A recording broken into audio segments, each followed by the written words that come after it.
Kehidupan di dunia nyata semakin membuat banyak orang frustasi karena semakin banyak hal buruk terjadi.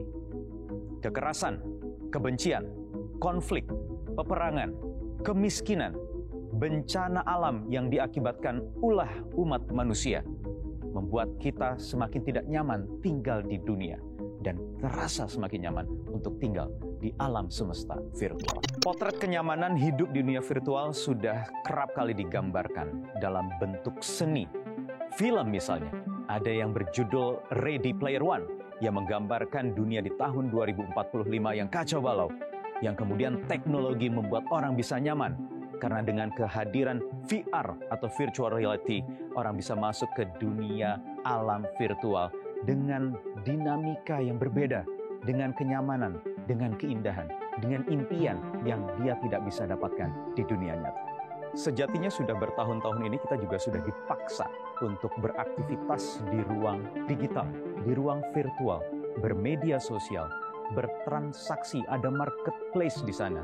Bahkan kita bisa berinvestasi dengan uang virtual baru, mata uang cryptocurrency. Artinya apa? Artinya ruang semesta virtual akan segera semakin menjadi nyata.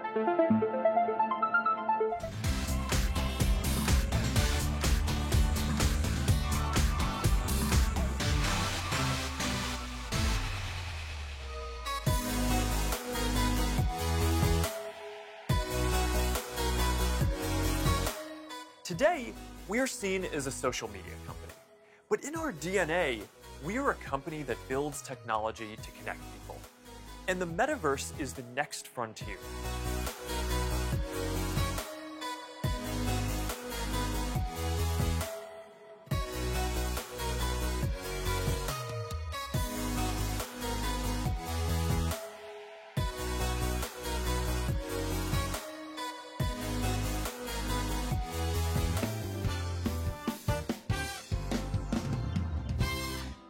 Metaverse, itu dia ya. Mungkin masih banyak di antara kita yang masih belum yakin apakah benar-benar ruang virtual bisa menggantikan aktivitas kita, rutinitas kita, pekerjaan kita, profesi kita benar-benar bisa dilakukan di sana.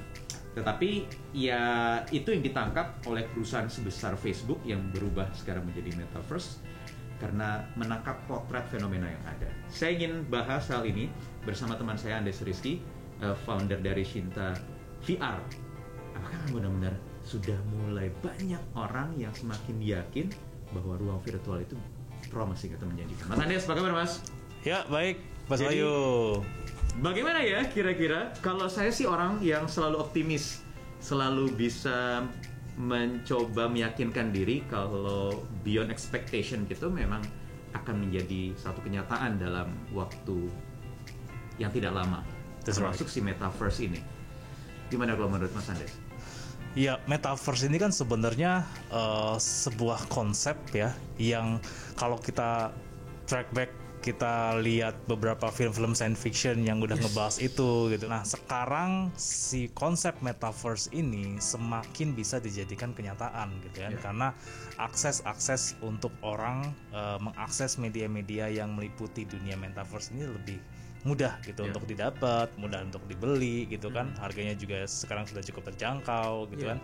Nah, jadi kalau kita bilang Metaverse, now this is the time for Metaverse is being real. Kalau misalnya ini sudah ada VR yang sudah eksis juga sudah mungkin belasan tahun ya, tetapi mungkin orang menangkapnya bahwa ini hanya digunakan untuk kepentingan hiburan. Apakah masih sebatas itu atau sudah semakin serius? Ini kan media untuk bisa masuk ke ekosistem virtual tadi kan, Metaverse tadi kan? Gimana? Ya, well, sebenarnya kalau kita ngomongin alat VR yang di depan kita ini kan benar tadi salah satu medium aja. Cuma kita pakai PC gitu ya, pakai laptop kita atau pakai handphone kita gitu ya, kita main game online apa segala macam, itu kan sebenarnya udah masuk ke dalam ranah salah satu elemen dari Metaverse-nya itu sendiri. Nah, di situ kan kita bisa berinteraksi secara sosial sama orang-orang. Metaverse ini adalah, bisa aku bilang adalah bukan new media, tapi new way of people have to communicate. Dan rutinitas kita sehari-hari sebenarnya sudah mulai pindah ke sana kan. Kita meeting virtual. Ada tidak misalnya kalau sekarang ini karena pandemi misalnya di Amerika itu sudah ada satu County kalau tidak salah, bukan negara bagian, yang sudah membuat kebijakan sekolah-sekolah di sana di tingkat SMA ke atas akan sepenuhnya hybrid atau virtual. Jangan jauh-jauh Kanada, Mas. Jadi ada beberapa university juga di Indonesia yang emang mereka sudah ngambil kebijakan, oke, kita mau trial hybrid terus walaupun COVID-nya udah turun gitu ya. Di Indonesia. Di Indonesia, beberapa perusahaan juga. Saya rasa pandemi COVID ini bukan hanya ngerubah cara kita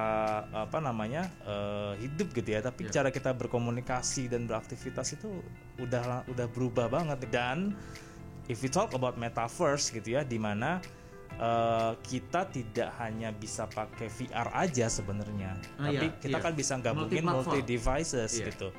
Pakai PC bisa, pakai smartphone bisa, pakai VR tentu lebih imersif. Kalau kita ngomongin training, kuliah apa segala macem pakai VR, misalkan kita latihan bongkar mesin gitu kan, atau udah ada kampus itu juga rencana begitu ya? Banyak, Mas, udah banyak banget. Atau kita wawancara misalnya seolah-olah saya ada di Jakarta, Mas Andes ada di Jepang.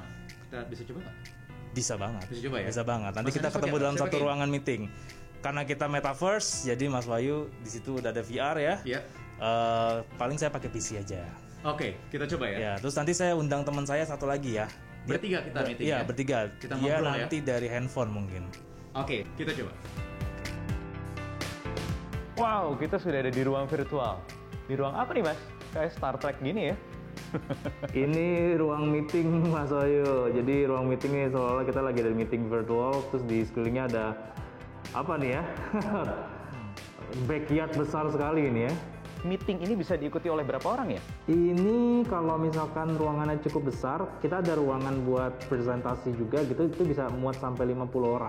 Muat sampai 50 orang. Iya. Jadi bisa seminar, Ini webinar contoh gitu paling ya. simpelnya ya, Mas Wahyu ya, untuk meeting gitu kan. It feels different ketika aku pindah dari tempat duduk nih ya, contoh. Aku pindah nih. Terus aku di dekat Mas Wahyu sekarang. Jadi semakin dekat kita. Iya kan? Ini kayak lagi meeting, terus ya kan? Iya. Terus disamperin sama bosnya marah-marah gitu ya. Jadi Iya. lebih intimate dan lebih terasa begitu. Benar, Padahal benar. mungkin misalnya si bosnya ini Mas Andes ada di Amerika, saya ada di Jakarta. Jadi presence-nya ini yang kemudian membuat semuanya menjadi semakin nyata begitu ya. Betul. Intinya memang semua bisa dilakukan. Bahkan profesi saya misalnya Mas Andes sebagai presenter siaran di metaverse seperti ini bisa dong ya Mas? Iya. Kalau gitu nanti bantuin saya bikin program baru ya Mas. Oke, thank you Mas Andes. See you ya. Kita ketemu lagi di ruang-ruang virtual yang lain ya. Bye. Tuh bisa dada-dada juga. Bye. Bye. Konsep metaverse muncul pertama kali lewat novel berjudul Snow Crash yang ditulis Neil Stephenson pada tahun 1992. Novel bertema fiksi ilmiah tersebut menjabarkan metaverse sebagai dunia virtual yang dapat dikunjungi orang-orang dengan menggunakan perangkat virtual reality. Semenjak itu banyak yang ingin mewujudkan konsep metaverse ke dunia nyata lewat sejumlah role-playing games seperti World of Warcraft, The Sims, dan juga Ragnarok Online. Namun ternyata hal itu tidak cukup kuat untuk menghadirkan konsep metaverse karena tidak ada interaksi sosial di dalamnya. Setelah hampir 30 tahun, konsep metaverse kembali populer ketika CEO Facebook, Mark Zuckerberg, mengganti nama perusahaannya menjadi Meta dan mulai berinvestasi pada realisasi metaverse di bulan Oktober 2021 lalu.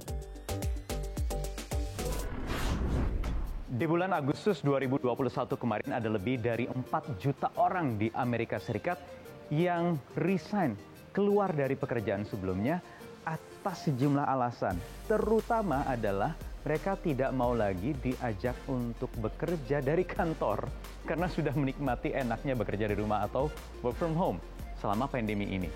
Nah, inilah yang sebenarnya wujud nyata dari kehadiran metaverse. Karena orang-orang sudah mulai merasa lebih nyaman dan mampu untuk bisa menghasilkan uang, menghidupi dirinya, pribadinya lewat ruang-ruang maya atau ruang-ruang virtual ini.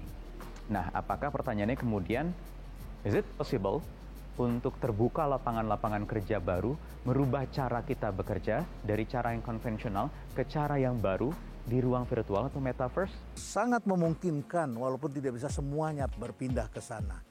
Karena 70% eksekutif dan karyawan yang disurvei belakangan ini mengatakan mereka menginginkan pekerjaan yang lebih fleksibel.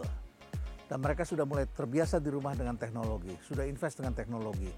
Tetapi ada orang yang shift pekerjaannya dari fisik ke fisik juga ada. Jadi 6 dari 10 pekerjaan di masa depan itu adalah pekerjaan dalam dunia virtual. Jadi kemungkinan besar akan terjadi. Korea Selatan sedang membangun kota semacam kota meta, mereka mengatakan metaverse dengan investasi sekitar 3,3 miliar US dollar. 70% orang menginginkan pekerjaan lebih fleksibel. Jadi sangat memungkinkan terjadi perubahan-perubahan. Prof, mungkin nggak nanti metaverse ini dapat menggantikan interaksi manusia? Menggantikan sama sekali tidak bisa. Karena juga ada plus minusnya. Minusnya adalah beberapa penelitian sekarang sudah ribut nih. Seorang profesor psikologi debat dan dilawan oleh metaverse mengatakan karena nanti orang-orang kalau terlalu bekerja dengan VR itu bisa berakibat dilusi, ya, mengalami psikosomatik, ya, kemudian tidurnya tidak tenang. Karena itu kan dunia seperti ini ya. Sementara manusia itu sangat penting sekali dekat dengan nature. Kira-kira apa aja sih Prof pekerjaan yang mungkin bisa bertahan dan beberapa yang bisa hilang? Kalau pekerjaan yang hilang itu adalah sudah bisa kita baca dari sekarang, yaitu pekerjaan-pekerjaan yang rutin yang bisa misalnya bekerja di bank 90% itu bisa diotomatisasi, ya. Pekerjaan accounting yang masukin data dan sebagainya itu bisa digantikan. Kemudian ada lagi pekerjaan-pekerjaan baru yang akan muncul. Nah, yang menarik di pekerjaan baru yang muncul itu adalah gamers, pembuat game, engineer software dengan cara-cara baru. Banyak sekali hal-hal yang saya kira baru. Saya ada datanya bisa saya bacakan, tapi enaknya kita duduk dulu barangkali ya. Jadi ada banyak sekali pekerjaan-pekerjaan yang menarik sekali di dunia baru ini, terutama berkaitan dengan seni misalnya ya. Misalnya saja videographer, kemudian artis, creators, kemudian ada performer seperti musisi. Karena kemarin kita lihat Ariana Grande dan Scott Travis itu sukses sekali di Fortnite ya. Dia konser di sana pengunjungnya 10 kali lipat.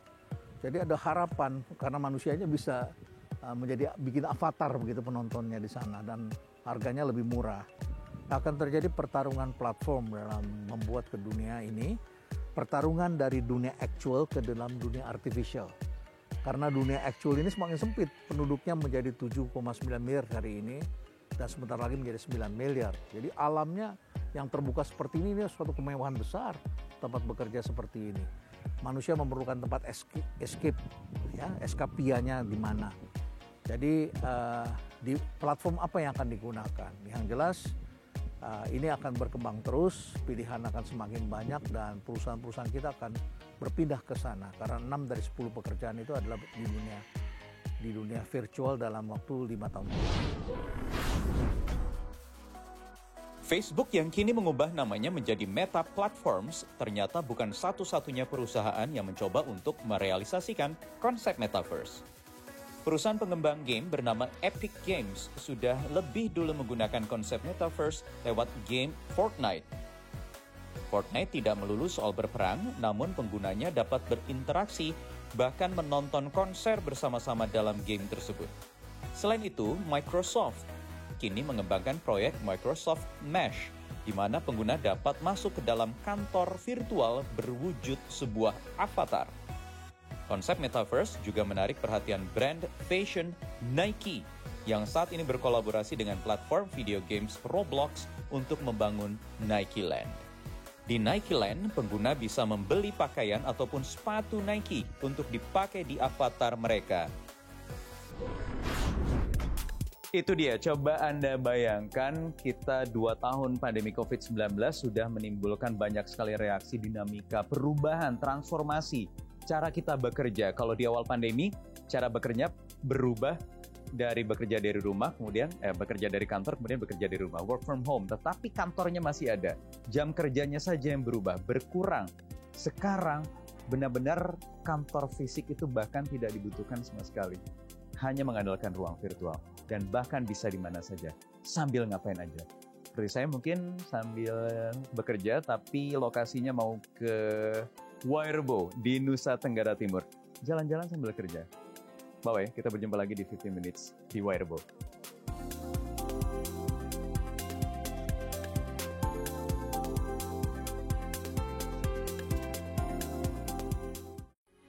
Metro TV